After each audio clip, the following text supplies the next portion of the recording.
Imagine this. It's a Friday night. Everyone around you is screaming at the screen. Jerseys on, drinks in hand, fully locked in. And you're sitting there, genuinely confused about what you're supposed to feel. Not bored, not judging anyone, just disconnected. Like everyone got a memo you never received. If that's ever been you, this video is going to explain exactly why. And it's more fascinating than you think. Here's the first thing to understand. Your brain has a reward system. Psychologists call it the BAS, the Behavioral Activation System. It's basically your brain's engine for excitement. For some people, competition, unpredictability, and tribal loyalty absolutely light it up. But here's what most people don't talk about.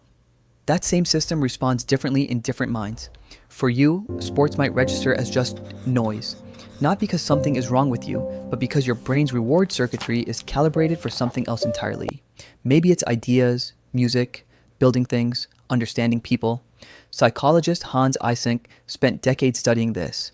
His research showed that people differ significantly in how their nervous system responds to external stimulation.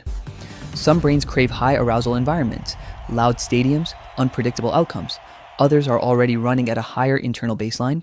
They don't need the noise to feel alive. You might be one of those people. Now, here's where it gets really interesting. Social psychologist Henry Tajfel developed something called social identity theory.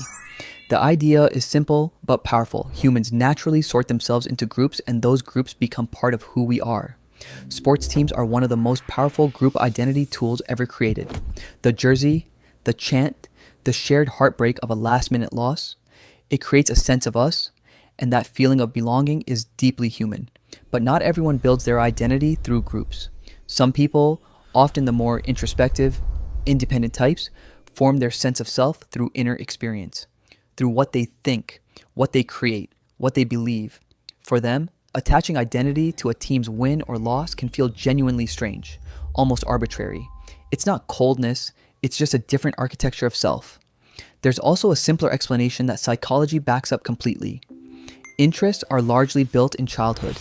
There's a critical window, roughly ages 5 to 12, where repeated exposure shapes what your brain learns to find meaningful. If sports were everywhere in your home, your neighborhood, your school, your brain wired itself to care.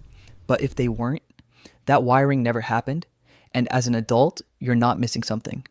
You just built different neural pathways toward whatever was present and meaningful in your world growing up.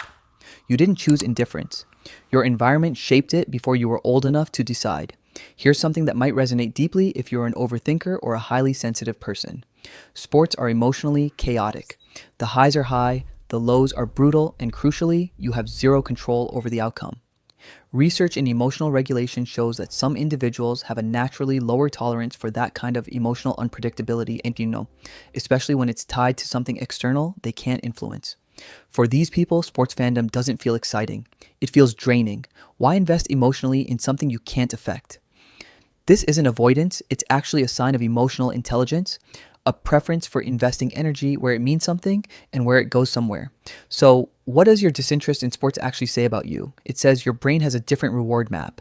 It says you build identity from the inside out, not the outside in. It says you are shaped by a different environment, and you feel emotions deeply enough that you'd rather direct them somewhere meaningful. It doesn't mean you lack passion. It means your passion just lives somewhere else. And that somewhere else, that's worth paying attention to. If this made you see yourself a little differently, subscribe, because that's exactly what Psychology Echo is here for.